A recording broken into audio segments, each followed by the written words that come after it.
The quarry on Thomas's branch line has been mining stone for many years. It is used for buildings, quaysides, bridges, and viaducts. Toby takes the workmen there in the morning and brings them home when the day's work is done. Mavis works there too, helping to shunt trains together to take away. One morning, Toby was bringing the men to work. Henrietta trundled gently behind. As he came to the crossing, he could hear the rumble of a car's engine.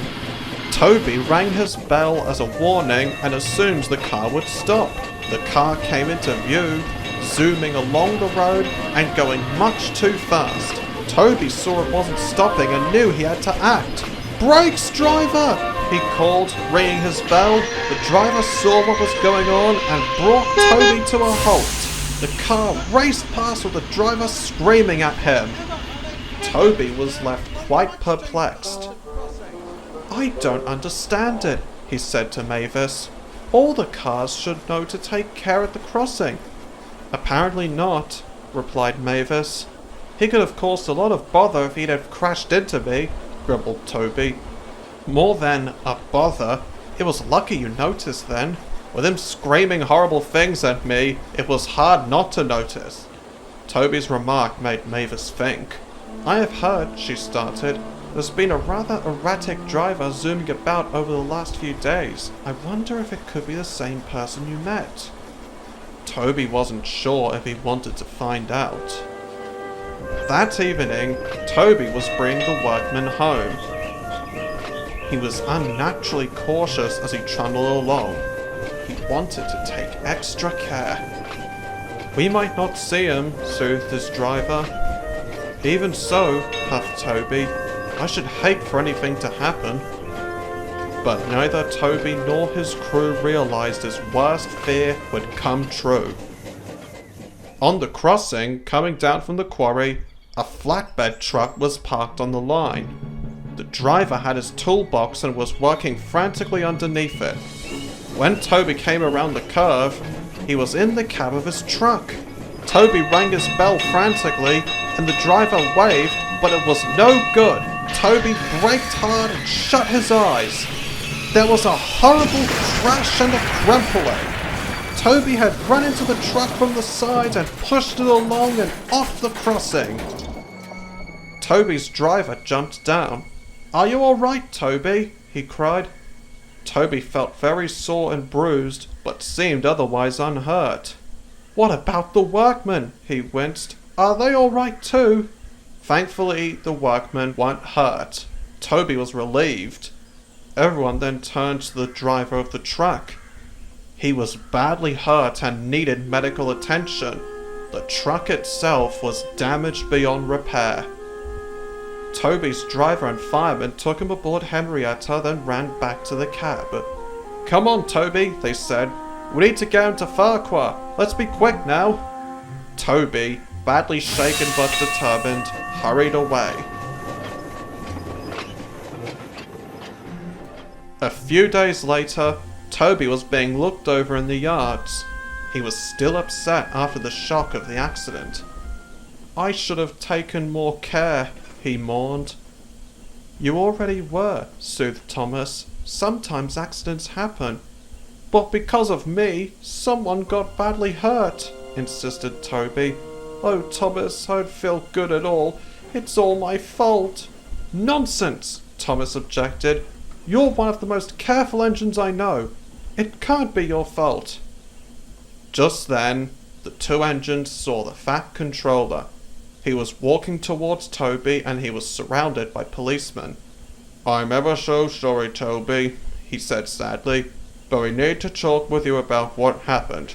The police want a witness statement." Toby was very frightened, but completely understood.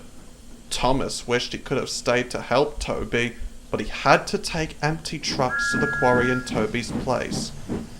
The tank engine felt very worried. He knew what it was like to be in trouble with the police. "I have to help Toby somehow," he said to himself. I must. As Thomas headed down with a train of stone, he was still thinking about how to help Toby. He approached the place where Toby had his accident. It was the same place where he had been stopped by the constable many years ago. There were still grooves in the road where the truck had been pushed along. Thomas didn't want to look at it. He glanced over to the line-side wreckage and... "Stop, driver!" he cried. "Whatever for, Thomas?" "There's something next to that pile of pieces. It looks like a toolbox." The driver stopped the train and went to investigate. Sure enough, there was a toolbox hidden in the grass. It was full of wrenches, spanners, and other things used to fix cars. "How odd," said the fireman when the driver brought it to the cab. "What could that be doing here?" "Not a dent on it," mused the driver. "And it wasn't damaged in the accident. I noticed that a piece of wreckage was a prop shaft. That's not damaged either." "What's a prop shaft?" asked Thomas. "A prop shaft is a very important piece of a car," explained the driver. "It goes from the engine to the wheels, sending the power along to make them turn. It's a little bit like how your coupling rods send power to all your wheels." "But without a prop shaft, a car won't move," added the fireman. "A problem you don't have, Thomas." Thomas was thankful for that, but then he realized what his fireman had said. "It won't move," he said. "No." Thomas began to think. "And this wasn't damaged either?" "No, it's in good condition. Not a mark on it, even." "Why, Thomas?" Thomas paused. "Color me curious, but what if the accident wasn't an accident at all?" Thomas's driver and fireman were stunned. "How do you suppose that, Thomas? Why would a very important piece of a car be left out here with a toolbox?